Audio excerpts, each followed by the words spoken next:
Good day mga idol! So karong adlaw mga idol, ubani ko ninyo mga idol kay mamalit kog mga gamit para sa among baby mga idol. So diha nakatakaron sa downtown mga idol, usa sa pinakadako mga tindahan diri sa Dumaguete. So mo ni entrance niya mga idol. So bili na dayon tag bag diri mga idol. So miskag unsa mo kadugay sa inyong partner mga idol, magbulag ra gyapon mo sa entrance sa Plaza mga idol. So apot na dayon ta diri sa mga baby section mga idol. So una natong paliton kay ang wet wipes.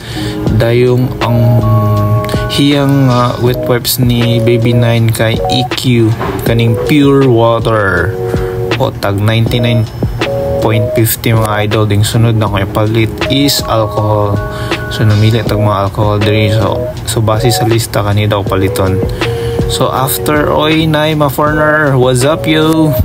So after ani mga idol diri na punta sa dishwashing liquid. So atong pilihan gyud katong Joy mga idol kay wala siya pahumot, di mo baho ang baby bottle sa gatas. So dagang stocks diri mga idol, tabla ko pangitaasa ng baligyan ni. Sunod na pod natong paliton is gatas na pod mga idol. Mahal-mahal pod yung mga gatas diri oh. Miska kasa day mahal. So kinsa tong balak nga magka baby or kuan magminyo, so think twice mga idol kay mahal jud ang gatas. Kanusa pod ni barato pod. So ang gatas ni baby kay nan HA Infinifro Pro. So available dire kay 1.4 kilos ra mga idol nya katong 2.3 among paliton. So kay para makatipid kang may ba. So wala na lang kun ipalitan na kay wala sila available dire.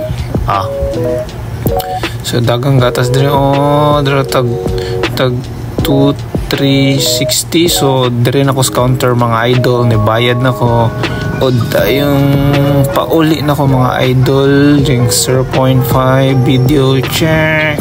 So gabagaod yun taan mga idol kay humanatag pangumpra. So that's it. Thank you for watching. Kung gusto mo kaon mo Jollibee, basta na mo ipalalit, why blame na.